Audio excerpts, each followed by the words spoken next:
I quietly back out of the room. As I shut the door in front of my face, I whisper to myself, "What an intriguing person." From inside I hear a muffled sing-song voice. I heard that. What did you hear? I jumped at the sudden appearance of Misha, who I had not heard approaching despite the empty hallway. Somehow she had gotten to jumping distance of me without making a sound. Creepy. It briefly reminds me of Kenji's nutty theory about global feminist conspiracy, but I pushed that thought aside.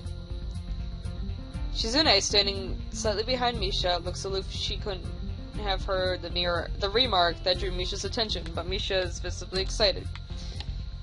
No, wait, more importantly, who is in there? There's no club meetings today. She tries to curiously peek past me, even though the door prevents her from seeing anyway. What are you doing here? It took so long that we had to come back to see what's wrong. That's no good, Chan.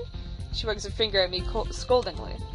I found plywood, but everything else is still missing because you're tardy. Sorry, I got the things here. I'm just going to bring them. I think you were up for some mischief, Chan. Who was in there with you? I wonder. Misha signs something quickly to Shizune, pointing at her own ear a couple of times. Shizune immediately pushes her way past me and opens the door to the classroom I just left. I can only imagine the shock she is experiencing. Shizune's diligence and attitude, the insolence of daring to deface school property by sleeping on top of it, must be too much to bear. And indeed, she stares at Rin, frozen in place, apart from the slight but noticeable trembling of her shoulders. From suppressed rage, I'm sure. Instead of blowing up, Shizune just takes a few deep breaths, adjusts her glasses, and slams the door shut, turning to sign furiously at Misha. Ah, shit. Maybe she did blow up, but I can't understand it. She shoots a very loaded stare at me, too, as if it was somehow my fault that Rin is sleeping on one of the tables. I hope she's not getting any funny ideas about the reason of my tardiness. Hello? Rin's voice comes from the other side of the door, and it takes a few eye blinks to realize that she might have been opening it. I open the door to find Rin directly behind it, looking at us with a half-interested, half-sleepy gaze. Hello? Miss Tezuka, what do you think you're doing? You absolutely are not permitted to use school property for such a disgraceful activity! I'm sure it was suddenly crowded in there. I didn't know that was as popular. It's hard to say whether she's happy or unhappy about this turn of events. At any rate, she ignores Shizune and Misha's scolding, so they have no choice but to drop the issue. Shizune taps Misha's shoulder and points at Ren and makes some quick signs. Popularity aside, please don't do that anymore. Anyway, how's your project going? Will it be done for the festival?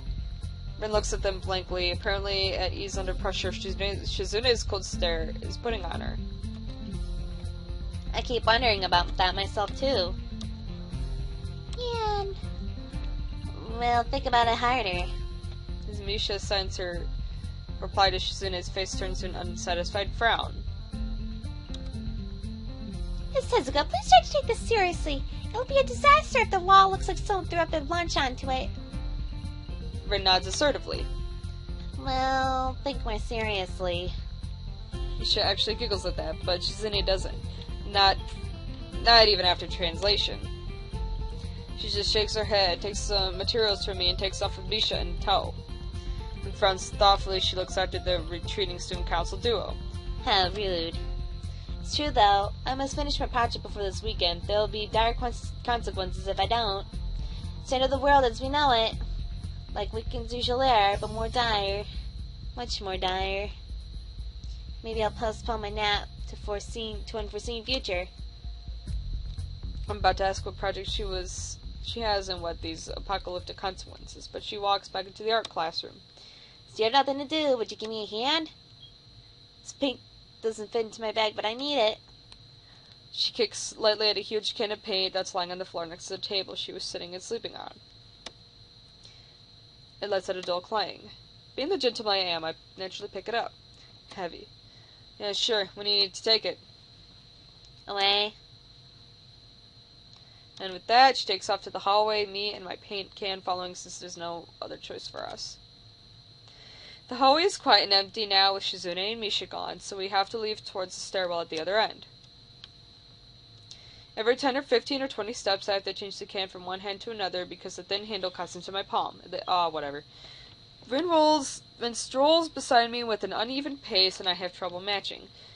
Or maybe I am talking weird because of the extra weight.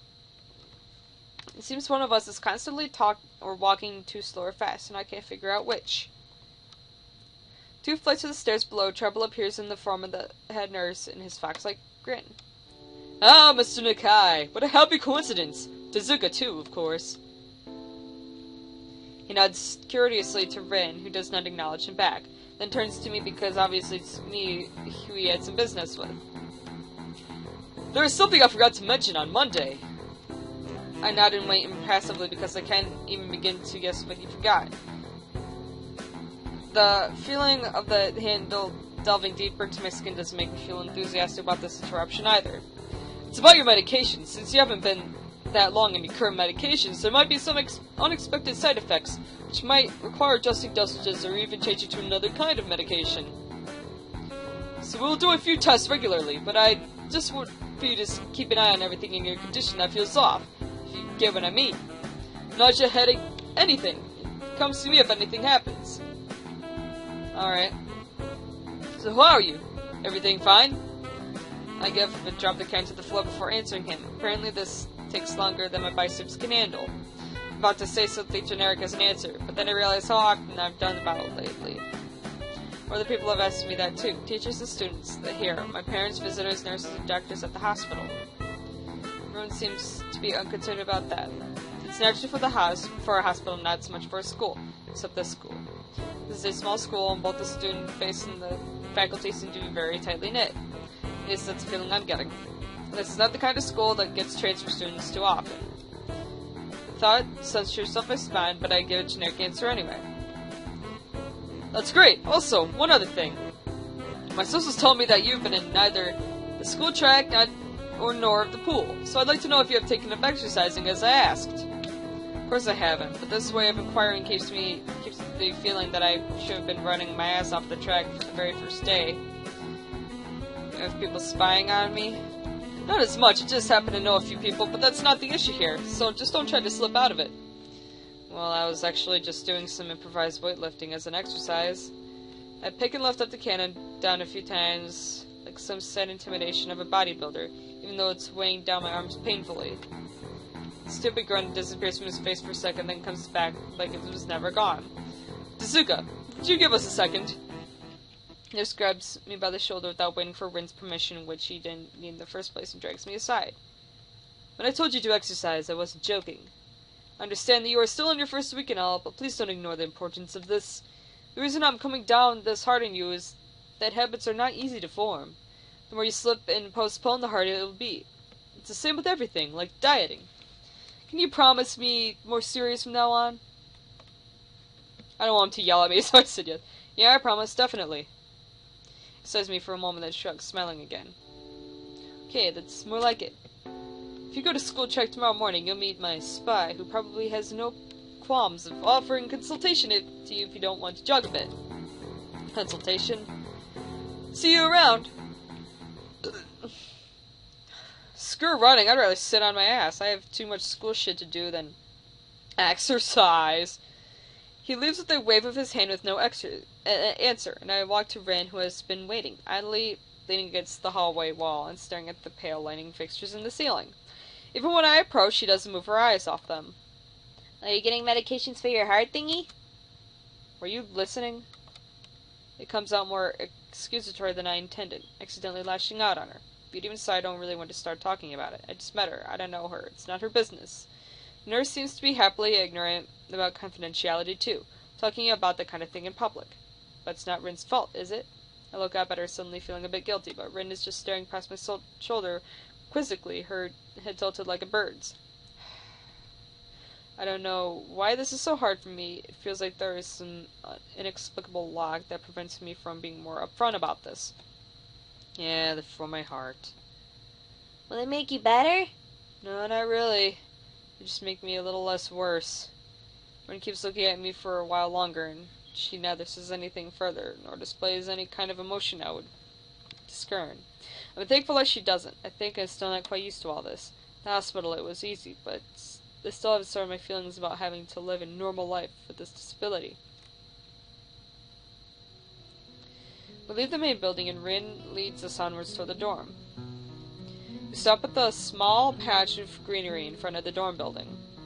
The dorm is built on a slightly elevated ground with a wall and a few trees that everyone who has to circle around every time they come or go. It's probably the only convenient design in the school. The entire wall, made out of the same kind of bricks as the building itself, has been covered with some sort of painting. Most of it still mere sketches, quick lines drawn with black and white against the gray plastering that covers most of the entire length of the wall, but some places look a little more finished. There are human faces and legs and hands, and I can't quite say what the painting is as a whole majority might portray. Stacks of what seem to be paint cans are arranged in piles on the ground besides the wall. See, the last sign is hardly off the ground yet. It's because I couldn't get in the mood yesterday, so I gave up and went to meditate instead. But then it's suddenly morning. I have to work on it, but the guys from our class are helping with the negative spaces and basis surfaces, which is a problem. It's easier to paint big areas if there are a lot of people with hands. The reach is better and it's faster too. She goes on a tangent, waving a little with her arm or whatever of it there actually is, to demonstrate even though I got the point already. The white cotton of her sleeve flaps around and it makes me think it looks sadder than it does. But it makes me feel out of place, like almost every tangible reminder of the student base's special properties has in the past few days. The girl doesn't notice my dreary feelings, of course, or the fact that she lost me a little while ago already, and keeps on blabbering. So that's why I'm trying to figure out if there's something I need to figure out, and then figure that out before it's too late and all hope is lost. Oh, and hope be lost. Because paint has to be painted and then has to dry and then has to be painted over with another kind of paint. It takes time. She finally stops, apparently thinking she has made some kind of statement that makes sense. I think it's best to start from the top. So, this is your project. You did this? Yes. All of it? Yes. Nice, but I stumble with my words, suddenly feeling like I've walked straight into the minefield of political incorrectness. It's okay, you can say it. I probably won't get mad. I blush really hard, but I don't know what would be the right thing to say, if any. It feels like I'm more sensitive than Rin is, though. It's really awkward. Don't you want to ask? How do you paint without hands? See, I'm an easy person to talk to, right? With my feet. I almost guessed that already, but isn't that hard to do? You're good at guessing anyway. I don't think it is, but maybe I'm used to it by now. Kicking my mind around the fact that she could be an artist, but seeing how adept she was using her feet to eat, I figure painting might not be a problem either. Neither of us has anything to add on the subject. The afternoon light works very well. I was afraid it would look too flat, but it's not like that after all. I think it's actually pretty interesting. Wanted to see what it looks like in dim light. Do you think it's flat? Well, paintings tend to be flat.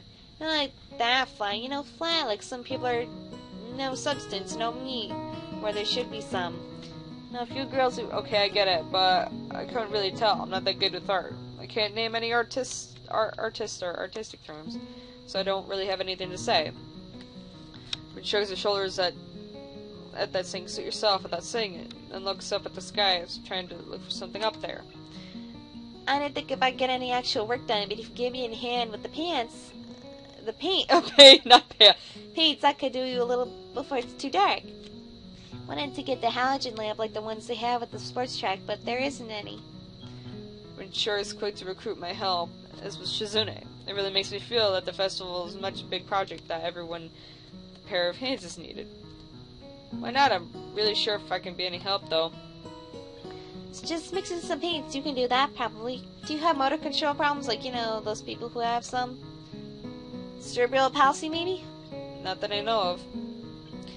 I get it. Hard thing has nothing to do with that.